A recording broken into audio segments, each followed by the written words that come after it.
ಇದು ಒಂಥರ ಒಂದು ಕಂಟೆಂಟ್ನ ಒಂದು ಕಂಟೆಂಟ್ನ ಕಮರ್ಷಿಯಲ್ ಆಗಿ ಹಿಂಗೆ ಪ್ರೆಸೆಂಟ್ ಮಾಡ್ಬೋದು. ಒಂದಷ್ಟು ಡಿಫ್ರೆಂಟ್ ಪಾತ್ರಗಳ ಮೂಲಕ ಒಂದು ರಂಗಭೂಮಿಯ ಪರ್ಫಾರ್ಮೆನ್ಸನ್ನು ಬಳಸ್ಕೊಂಡು ಹೆಂಗೆ ಪ್ರೆಸೆಂಟ್ ಮಾಡ್ಬೋದು ಅನ್ನೋಂಥ ಒಂದು ಚಾಲೆಂಜಿಂಗ್ ಆದ ಸಬ್ಜೆಕ್ಟ್. ಹೌದು, ಪತ್ರಕರ್ತ ಆಗಿದ್ದರಿಂದ ಹೆಲ್ಪ್ ಆಗಿದೆ ಏನಂದರೆ, ಒಂದಷ್ಟು ಸಿನಿಮಾಗಳನ್ನು ನೋಡ್ತಾ ಇದ್ವಿ, ನಾವು ರಿವ್ಯೂ ಬರಿತಾ ಇದ್ವಿ, ನೀವು ಬರಿತಾ ಇದ್ರಿ.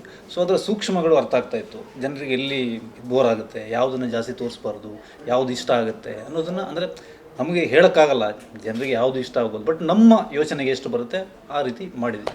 ಮತ್ತು ಪತ್ರಕರ್ತ ಆಗಿರೋದು ಬೇರೆ, ನಿರ್ದೇಶಕನಾಗಿರೋದು ಬೇರೆ, ಎರಡನ್ನೂ ಬೇರೆ ಥರ ನೋಡಬೇಕಾಗುತ್ತೆ.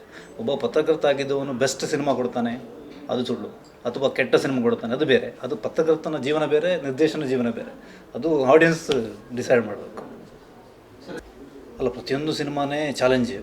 ಬೇರೆ ಸಿನಿಮಾದ ಬಗ್ಗೆ ನಾವು ಮಾತಾಡೋದು ಬೇಡ. ಅವರು ಹಿಂಗೆ ಮಾಡಿದ್ರು, ಅದನ್ನೇನು ರೀತಿ ಅವ್ರಿಗೆ ಬಿಟ್ಟಿದ್ದು. ಬಟ್ ಇದು ನಾವು ಇದನ್ನು ಒಂದು ಪರಿಸರಕ್ಕೆ ಸಂಬಂಧಪಟ್ಟಿದ್ದು, ಪರಿಸರದ ಸಿನಿಮಾ ಅಂತ ನಾವು ಹೇಳ್ತಾ ಇಲ್ಲ. ಪರಿಸರದ ಕಂಟೆಂಟ್ ಇದ್ದರೂ ಕೂಡ, ಈಗ ನೀವೊಂದು ಯಾವುದೇ ಒಂದು ವಿಷಯನ ಚೆನ್ನಾಗಿ ಹೇಳಿದಾಗ ಜನ ನೋಡ್ತಾರೆ ಅನ್ನೋದು ನಮ್ಮ ಭಾವನೆ. ಈಗ ನೀವೇ ಸಿನಿಮಾ ನೋಡಿದ್ರೆ ಚೆನ್ನಾಗಿದೆ, ಇನ್ನೊಬ್ರಿಗೆ ಬಂದು ಹೇಳ್ತೀರಿ ಚೆನ್ನಾಗಿದೆ ಅಂತ. ಹಂಗೆ ಕ್ರೌಡ್ ಫುಲ್ ಆಗ್ಬೋದು ಅಂತ ನಮ್ಮ ಒಪಿನಿಯನ್ ಇದೆ.